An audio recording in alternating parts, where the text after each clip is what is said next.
Assalamualaikum warahmatullahi wabarakatuh. Selamat pagi, semangat pagi. Alhamdulillah, pagi hari ini kita masih bisa lanjut di sesi pertemuan kesekian kalinya dengan topik bahasan lanjutan dari paparan kita kemarin. Tapi bukan lanjutan juga sih, karena ini udah merupakan subtopik baru di mana kita akan mengkaji lebih jauh tentang pemanfaatan platform Firebase. Di mana hari ini kita akan membahas, menelaah, mempelajari tentang real time database-nya Firebase ya.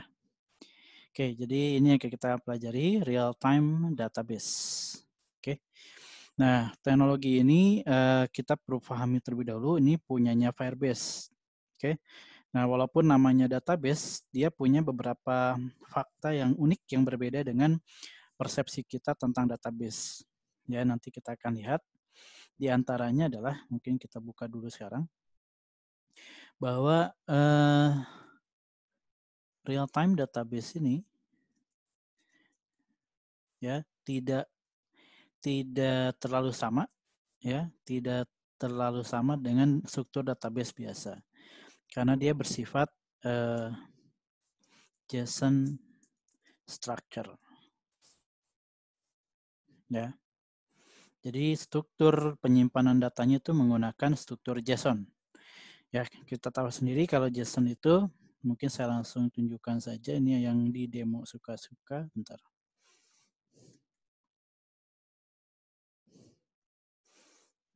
Tutup.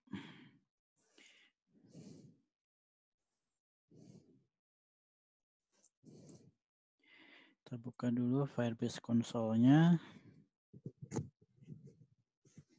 Ini yang demo suka-suka yang udah jalan beberapa langkah di depan.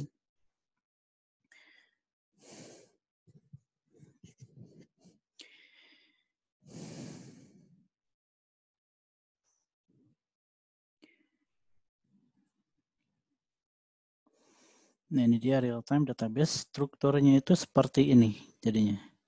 Berupa hierarki JSON seperti ini.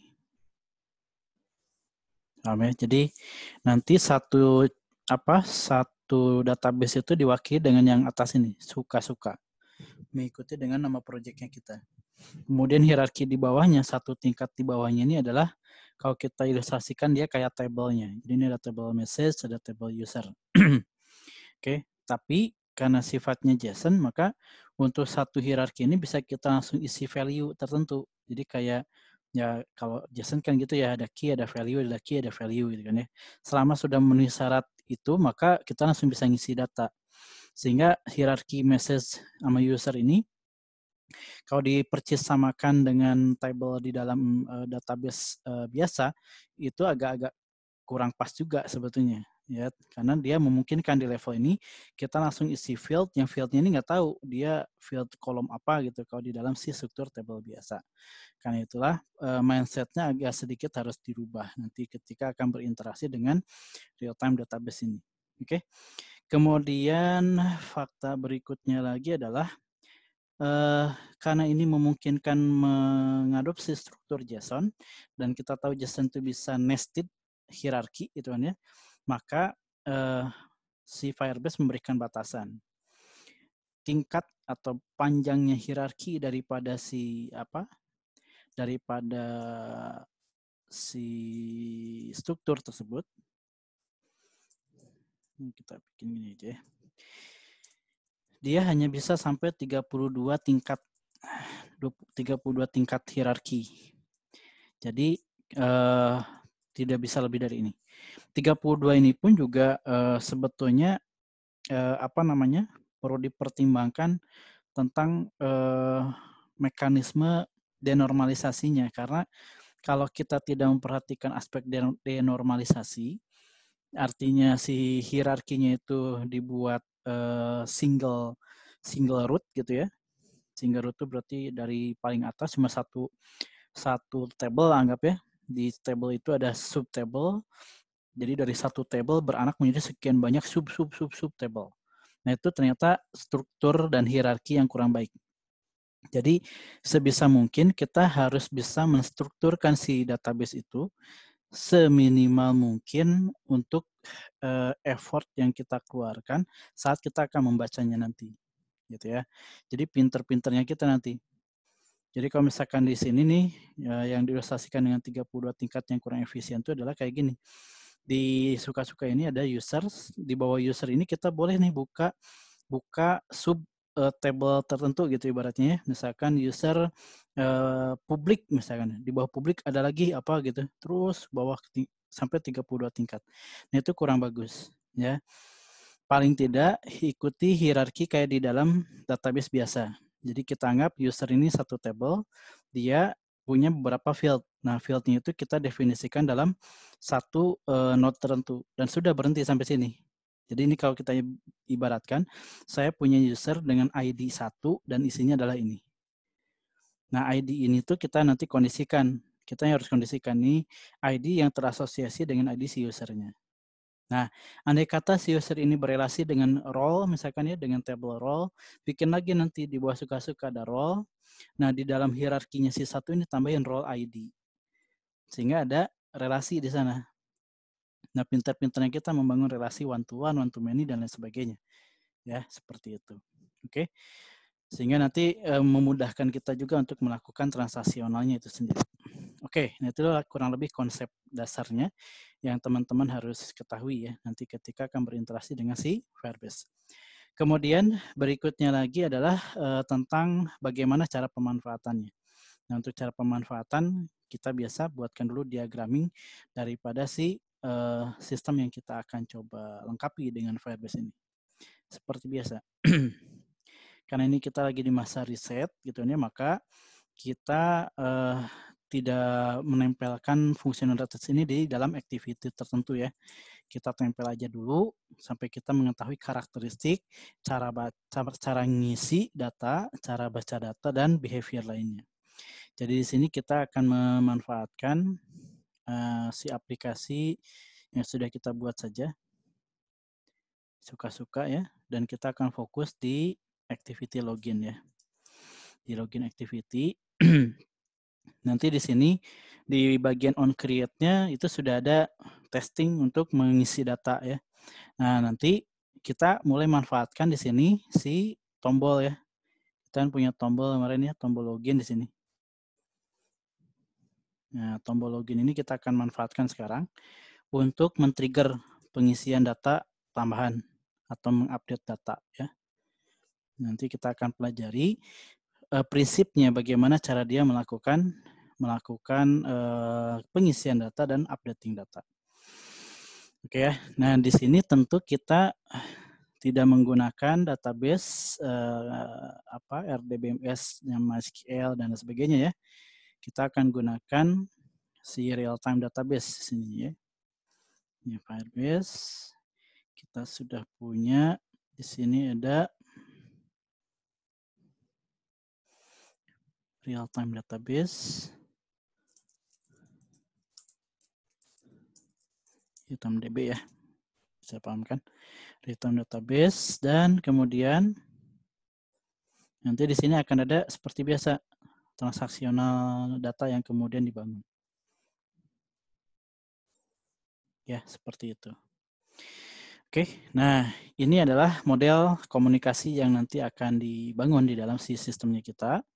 Dan kemudian saat kita akan mengkomunikasikan ini ternyata ada beberapa kaidah yang harus dipatuhi, yang harus diikuti ya. Nah, mari kita mulai saja. Untuk roadmap-nya sendiri saya sudah siapkan. Bentar ya.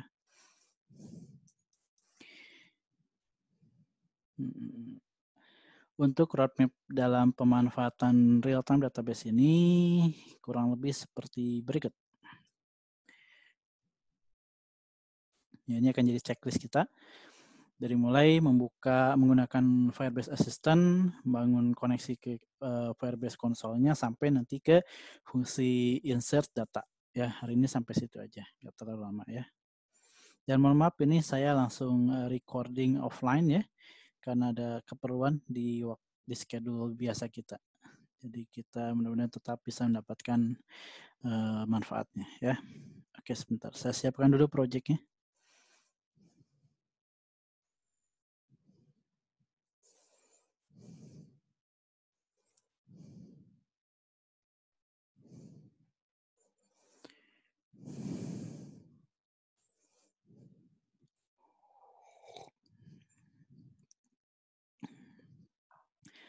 Oke, kita pastikan dulu kemarin tuh ada perubahan gak di manifest.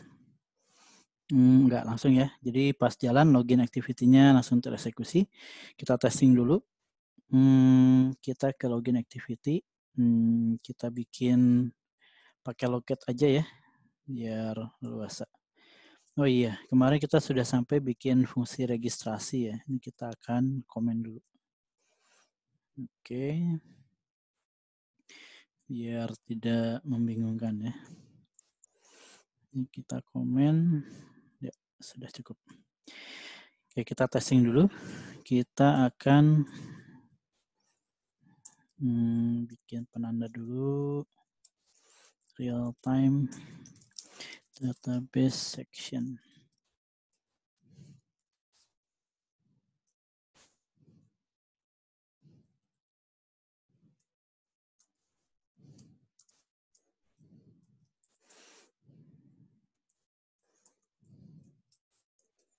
Ini kemarin sana pakainya. Ini yang kemarin Firebase out ya. Oke. Yuk kita mulai. Kita bikin dulu log.d ya. Ron. Ini tagnya. Apps jalan normal. Oke, kita running. Ini udah nyambung ke handphone ya. Jadi kita pakai loget untuk bisa memonitor activity tanpa harus sharing screen ya, karena belum saatnya.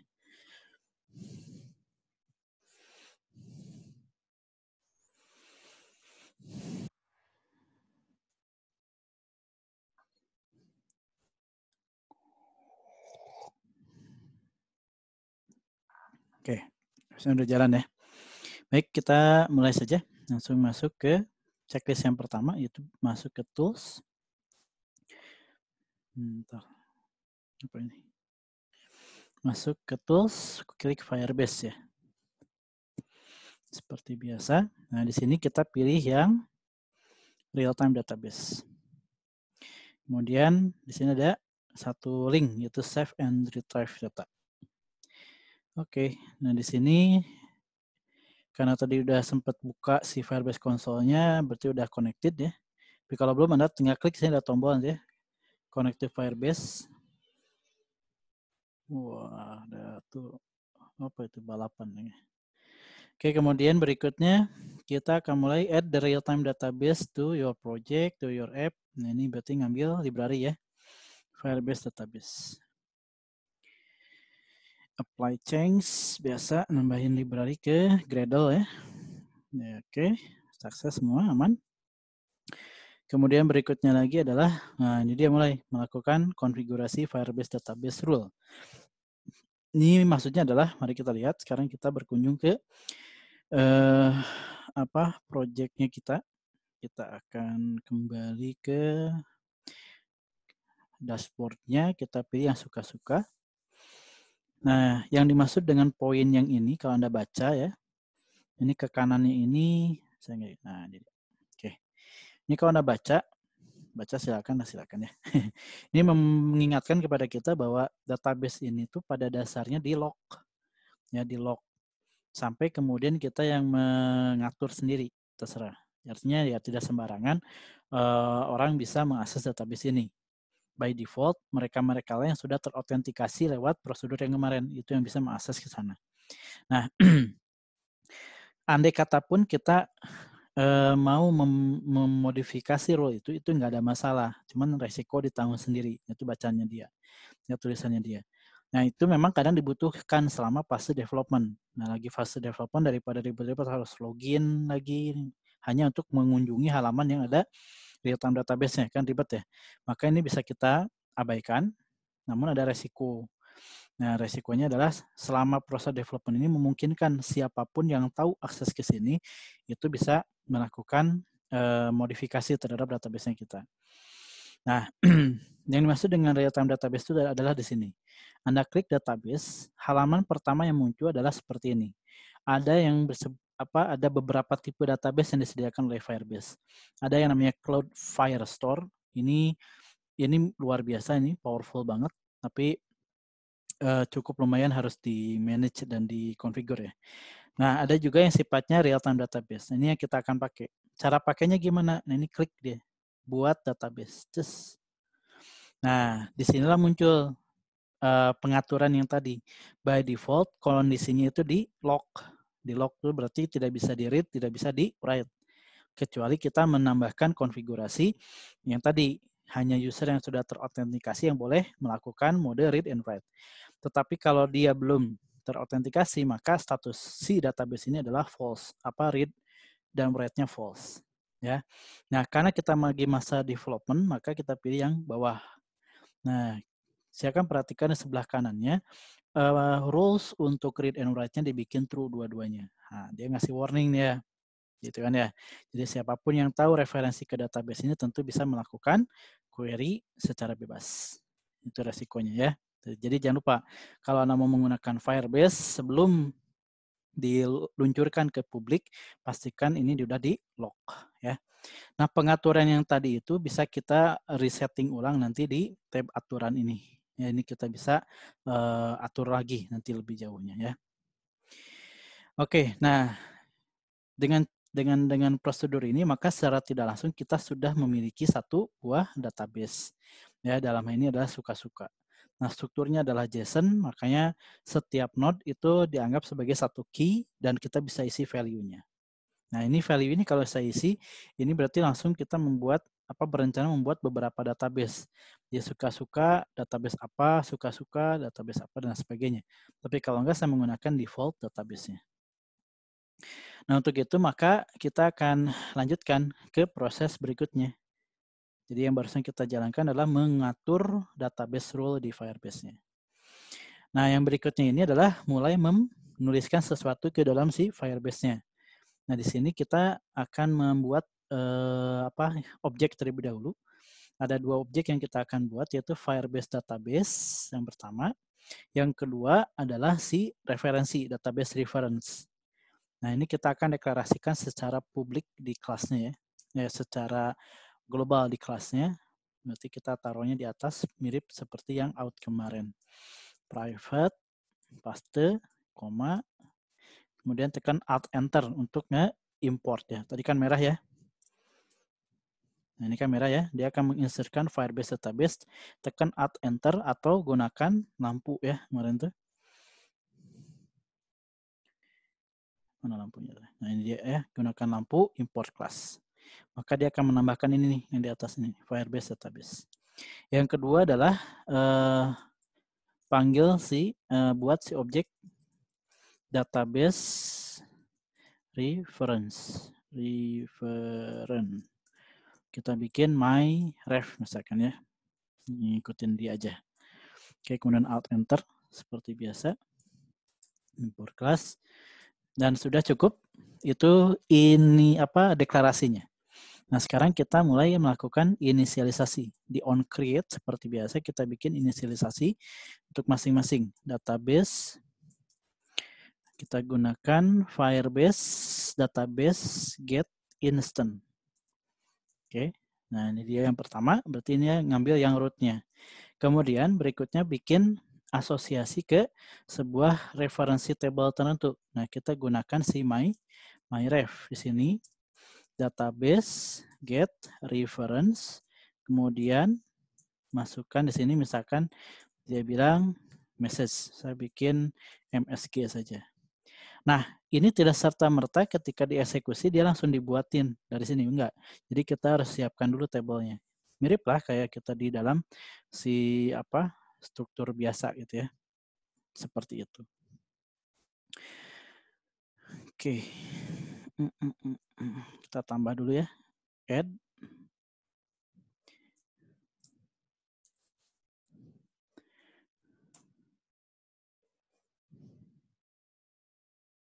Oh, sebentar. Pak, saya klik dulu. Nah, di dalam bentar.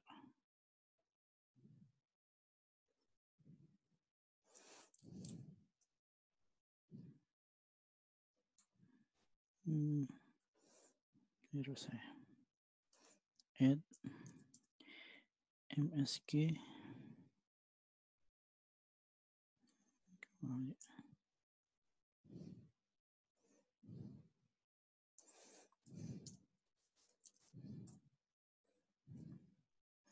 Oke ya. Ini nilai awalnya kita definisikan demikian. Di sini kita akan ambil reference MSG tersebut. Kemudian lewat myref ini kita bisa isikan datanya menggunakan set value. Testing misalkan ya. Oke, jadi saat onCreate dijalankan, log ini dia akan eksekusi, kemudian dia akan ngambil referensi ke MSG tadi, kemudian dia akan berikan nilai ke dalamnya. Ya, seperti itu. Oke, kita running.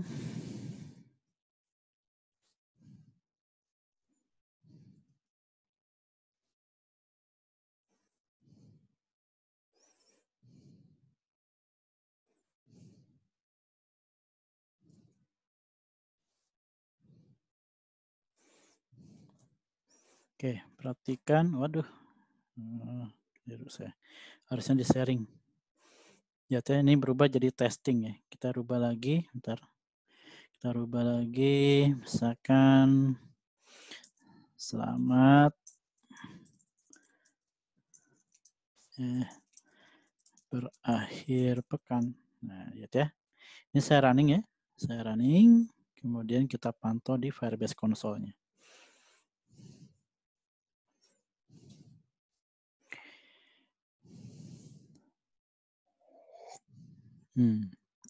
Berubah ya. Indikator berubah itu adalah ada dia nge-highlight ya, jadi warna kuning, kemudian datanya terupdate di sana.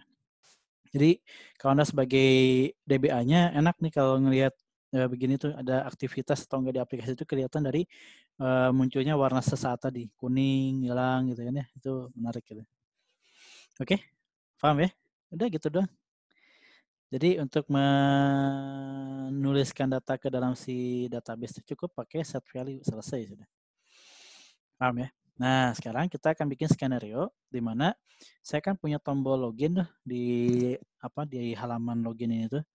Kita akan gunakan pemanfaatan tombol itu untuk ngebaca isi daripada si si MSG tadi. Nah, di sini dia memberikan ini di assistant. Anda scroll ke bawah dari read from your database. Anda kopas saja ini. Anda kopas, kemudian Anda letakkan dia di tombol login. Ya, artinya yang ini kita akan komen dulu aja ya semuanya. Kita akan komen, kita paste, seperti biasa, insert dulu ya. Kemudian import dulu. Nah, import dulu sampai beres. Oke, sekarang kita ngomongin si logika untuk ngambil datanya. Untuk ngambil datanya itu dia memanfaatkan si myref. Jadi di sini tuh ada functionality yang namanya add value event listener, yaitu sebuah agent lah ibaratnya mah yang dia memantau mendeteksi ada atau tidak adanya perubahan di sisi database-nya. Nah, dia punya track record gitu ibaratnya. Kalau misalkan data itu mengalami perubahan dari yang sebelumnya, maka perubahannya itu bisa ditangkap di dalam callback method on data change di sini. Dan kemudian kita bisa baca, kita bisa tangkap isinya menggunakan data snapshot. Nah, jadi ketika kita sudah punya data snapshot ini, kita bisa get value nilainya, kita ambil. Nah, tipe data dari yang kita ambil bisa beragam macam. Dari mulai data konvensional berupa integer, string, bisa juga sampai ke data array menggunakan map kalau di Java itu ya. Oke. Nah, ini kita akan manfaatkan. Nah, tahu dari mana bahwa ini adalah yang diambil yang MSG? Ini dia patokannya, myref. Karena tadi myref itu kita udah deklarasikan, kita daftarkan, dia terasosiasi ke MSG, maka ya dia akan memantau terus si struktur MSG itu. Gitu ya.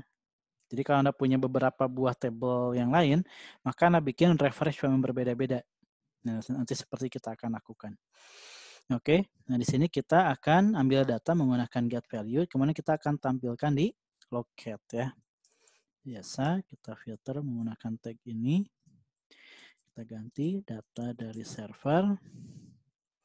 Itu value ini ya. Oke. Kalau gagal, biasa.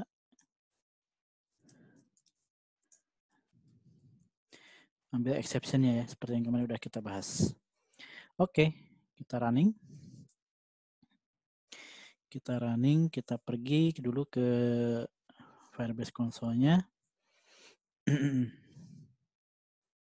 Kemudian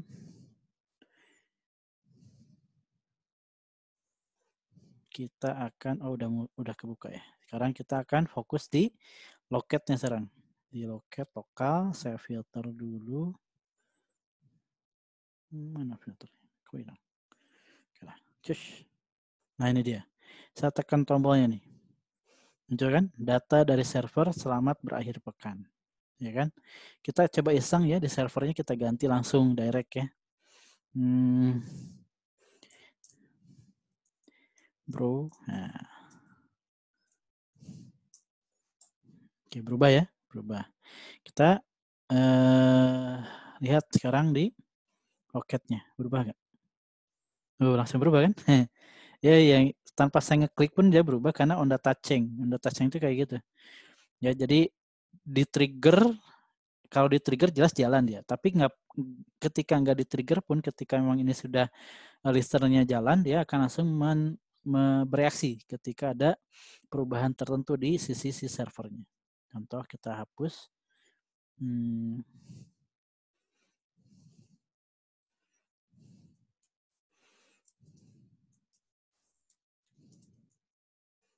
Oke, enter.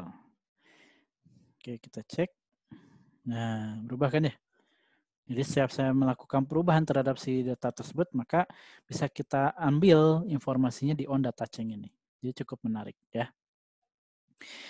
Oke, nah itu kurang lebih gambaran ketika kita akan melakukan read and write data ke dalam si Firebase itu sendiri. Sehingga kalau kita kembali ke roadmap-nya kita, secara checklist kita sudah bisa memanfaatkan ini. Ini juga sudah, kemudian koneksi ke project sudah tadi ya. Tambah library udah lewat assistant, buat objek Firebase database sudah, buat hierarki tadi kita pakai MSG ya, ini sudah. Saya update dulu biar enggak.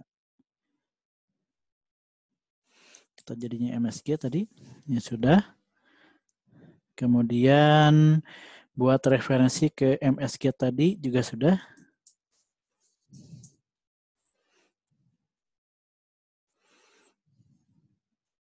Oke, dan tambah data serta insert data ke database juga sudah ya. Jadi alhamdulillah sudah aman semua. Nah, cuman menariknya adalah bagaimana kalau kita punya struktur data yang tidak sesimpel ini. Maksudnya kita punya objek nih. Jadi kita ingin menyimpankan data objek kita ke Firebase. Memungkinkan apakah tidak ya? Oke. Nah, ini menjadi menarik ini. Ketika misalkan saya punya contoh di dalam projectnya suka-suka ini, kita punya model namanya user kan ya. Nah, saya pengen nih menyimpan struktur objek user ini ke si Firebase. Memungkinkan nggak ya? Nah, kita akan lakukan nih di sini. Langkah pertama kita akan siapkan terlebih dahulu objek usernya. Ya, di sini ada konstruktor mengambil 4 parameter ya. Ada ID pool, nama, sama password. Ini di sini ada beberapa ketentuan yang nanti Anda akan lihat ya. Jadi kita ke atas, kita akan bikin dulu objeknya di sini ya. User, nah, biar nanti bisa dibaca dari bawah juga, saya bikin deklarasinya di atas. User ya, kemudian kita buat di bawah, user sama dengan new user, apa aja? Ada ID ya, 1 integer, ID pelanggan, ini 10 misalkan, namanya Bambang, maaf yang punya nama Bambang ke film ini. Kemudian passwordnya 123 lah standar ya. Oke, nah untuk membuat struktur yang baru ini, maka kita harus menyiapkan hierarki baru ya, hierarki baru di sisi oh maaf. Tadi lupa nggak ke share ya. maaf. Nah, maaf ya. Jadi tadi yang saya lakukan itu adalah membuat terlebih dahulu objek user di sini ya. Ini udah selesai, nggak usah dipakai. Kita udah bikin objek user, kemudian instansiasinya adalah ini. Yang tadi saya lakukan ketika nge-freeze di halaman Firebase Console ya. Oke, nah setelah itu kita lakukan, langkah berikutnya itu adalah kita harus membuat satu referensi baru. Ya, satu referensi baru ke dalam si database-nya kita. Nah, kita akan tunjukkan di sini bahwa untuk yang sifatnya tidak spesifik referensi database-nya, mau langsung ke root-nya itu ibaratnya, maka baiknya kita membuat satu referensi database yang baru. Jadi di sini saya akan buatkan terlebih dahulu si referensi ke dalam si database-nya itu sendiri menggunakan yang namanya si Firebase database ya. Firebase database, tapi si Firebase database-nya ini bentar. Tapi si Firebase database-nya ini kemudian akan diasosiasikan nanti ke instant tertentu ya. Jadi instance-nya itu instant root-nya. Ya, jadi kayak gini, database Firebase database get instant. Nah, kemudian setelah kita memiliki referensi ke sana, saya akan membuat satu referensi ke kita akan membuat satu child tertentu di sini. Kita akan berikan nama nanti child-nya adalah child users gitu kan ya. Dan kemudian kita akan isi datanya ke dalam referensi tersebut. Paham ya? Jadi kita akan buatkan di sini. Saya sudah punya tadi namanya si database ya. Kita akan buatkan child.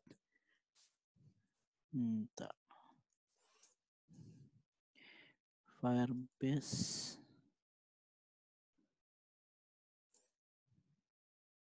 Oh iya, saya harus bikin referensi ke root-nya dulu belum ya? Oke.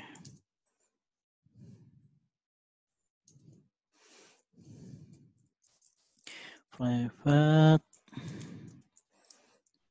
database reference mref root. Nah, mref root ini posisinya ngambil dari database kita get reference doang. Nah, ini dia. Jadi ngambil langsung ke root-nya. Paham ya? Jadi di posisi inilah saya bisa membuatkan satu child, misalkan users gitu ya. Kemudian di child user ini saya bisa langsung isikan sebuah value, sebuah nilai ya kayak biasa. Dan kemudian nilainya ini kita ambil dari si dari si ID usernya. Jadi ibaratnya hierarkinya saya punya table user yang ada ID. Nah, ID-nya adalah user titik get ID. Namun syaratnya nanti dalam membuatkan ini dia harus bertipe data tertentu. Nah, kemudian dari ID itu kita set, dari ini kita sudah punya set value-nya. Oh sorry, kok set value di sini. Kita bikin satu child dulu. Child-nya ngambil dari si user. Nah ini dia, dot get ID ya.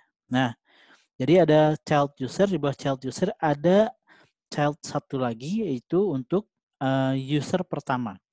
Nah, hanya syaratnya ketika kita mendefinisikan satu child, tipe datanya yang diinputkan harus bertipe string. Nah, sementara saya mau masukin ID kan ya. ID user ini kan nilainya integer, maka saya akan convert dulu dia menjadi string menggunakan string value of. Nah, seperti ini.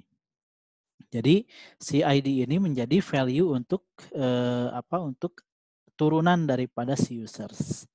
Nah, jika sudah sampai sini, maka saya bisa langsung tembak set value.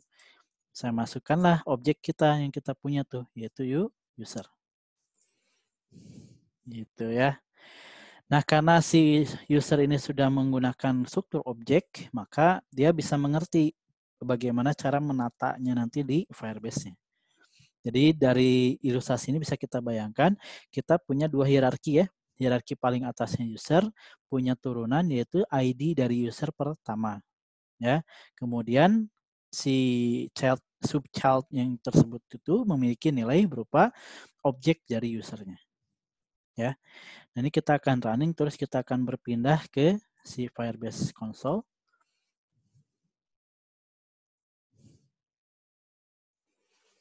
Oke, biarkan dia running dulu. Oh ya, ini yang warna merah ini warning karena kita menggunakan rule publik ya. Jadi Anda harap maklumi kalau itu muncul. Nah, ini dia udah masuk. Oke ya. Karena datanya baru maka tadi munculnya warna hijau ya. Kemudian isinya tadi punya di bawah rootnya itu punya child namanya users. Di bawah user ada satu child lagi namanya satu karena memang tadi si user ber-ID 1 kan ya. Kemudian saya set value kan si objek usernya kan ya. Nah, maka ini yang muncul. Ya, jadi field atribut daripada objek si user itu akan dimunculkan di sini. Nah, sebagai gambaran, kita coba bikin yang kedua ya. Kita punya yang kedua, misalkan di sini, apakah menimpa ataukah enggak. Nah, kita lihat ya. Nah, di pelanggan 11, Ani misalkan ya, passwordnya 321. Oke, kita lihat apa yang terjadi.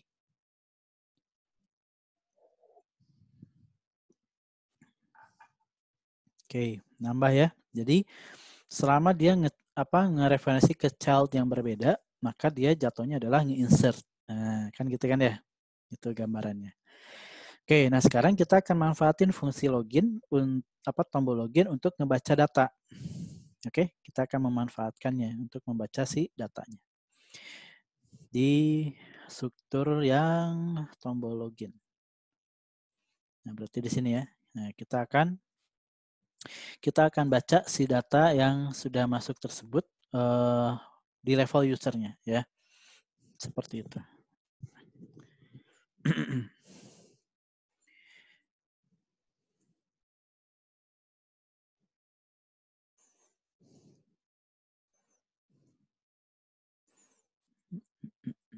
Oh, bukan dibaca ya. Kita akan melatih proses kalau ngebaca caranya sama kayak tadi ya, bisa pakai on data chain. Tapi sekarang kita pengen mengupdate data dari si struktur objek yang sudah kita buat. Jadi maksudnya saya punya table user untuk Bambang ya. Kita pengen rubah nama Bambang ini atau passwordnya misalkan ya. Nah, itu bagaimana mekanismenya? Nah, kita gunakan tombol login untuk melakukan perubahannya. Nah, di sini kita akan gunakan hierarki yang sama kayak tadi di atas ya. Karena ini patokannya nih.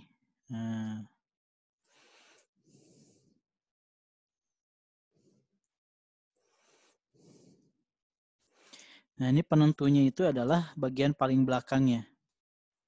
Oke, penentunya itu adalah bagian paling belakangnya. Jadi di sini kita sudah punya dua child kan ya, user sama si ID kan ya. Nah, untuk mengupdate salah satu fieldnya, maka di sini kita jangan set value, tapi ambil lagi child berikutnya. Yaitu apa yang mau dirubah? Nama misalkan ya. Kita punya atributnya itu nama ya. Berarti kita masukkan nama.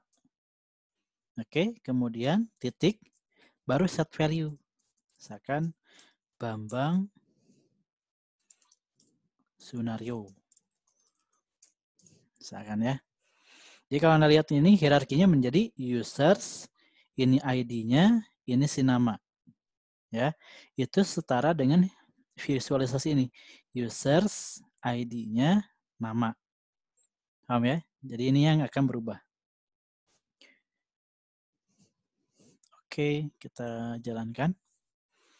Dan kita akan lakukan perubahan terhadap si data tersebut.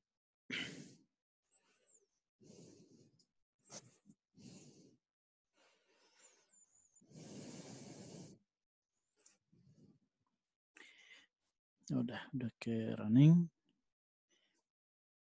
Oh iya lupa ya. Tadi ID-nya yang terakhir 2 ya. Jadi ngerubah si Ani jadi Bambang Sunario. Ya itulah kurang lebih ya. Oke, jadi ketika kita menekan tombol login tadi ini berubah ya. Jadi users ID yang lagi aktif yang dipilih, kemudian Bambang Sunario. Ini adalah data perubahannya ya. Nah, kita coba kembalikan ke awal. Ini kita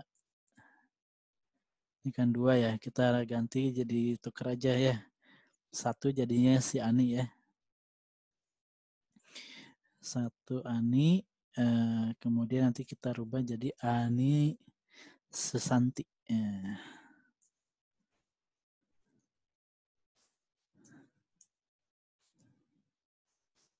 Yes.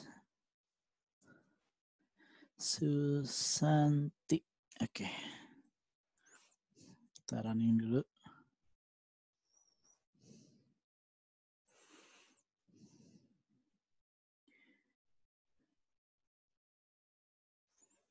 Oke, berubah ya. 1 jadi milik si Ani.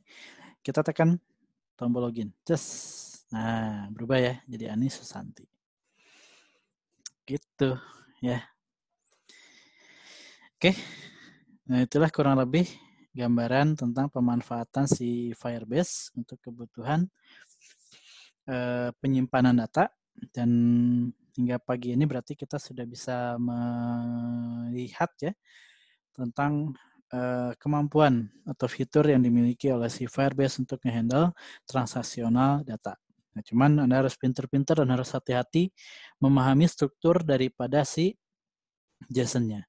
Kuncinya gampang aja. Ketika Anda ingin menyentuh satu node, satu titik di hierarki JSON tertentu di Firebase, misalkan kayak password ini, Anda untuk bisa menyentuhnya itu harus dari atas ya. Get reference dulu untuk dapat rootnya, kemudian tembak child pertama untuk user, child kedua untuk si satu, child ketiga untuk si hierarki yang akan dirubah oleh Anda, kemudian baru set value. Maka Anda akan melakukan updating dari situ. Ya. Kalau inserting, maka dari sejak awal ini bikin reference ke user, maka langsung Anda definisikan bikin child baru untuk user dengan ID yang lain. Gitu, ya. Oke, nah itu kurang lebih gambaran paparan kita tentang si pemanfaatan Firebase Real-Time Database. Ya, mudah-mudahan ini memberikan wawasan baru, pencerahan baru yang bisa Anda coba maksimalkan pemanfaatannya. Ya, nah untuk bisa memanfaatkan beberapa teknologi Firebase ini, saya sarankan dari pemaparan video yang sudah kita berikan, Anda ikuti saja pelan-pelan, jangan ditonton ya. Karena kalau ditonton mah value-nya cuman oh doang ya. Tapi kalau Anda sampai nyoba, terjun, mengeksekusi, insya Allah akan banyak manfaat yang bisa Anda dapatkan, bahkan mungkin ide-ide yang lain yang mungkin nanti kita jadikan bahan dasar diskusinya. Karena sejauh ini mohon maaf ini di grup ini kita materi diskusinya masih belum menyentuh ke materi yang sudah dibahas, masih permasalahan pribadi masing-masing ya. Jadi saya sih sangat berharap yang kita diskusikan ini berangkat dari apa yang sudah kita diskusikan di dalam sesi pembelajaran. Mungkin itu saja materi kita untuk hari ini. Mohon maaf tidak bisa langsung live ya dengan teman-teman, tapi video ini akan langsung saya sharekan. Mohon maaf apabila ada kekurangan dan kesalahan. Terima kasih. Semoga bermanfaat, berkah dan manfaat buat semua. Saya tutup. Sebentar, ini harus kita save dulu biasa. Checklist sudah ya. Oke, saya tutup ya. Terima kasih banyak. Assalamualaikum warahmatullahi wabarakatuh.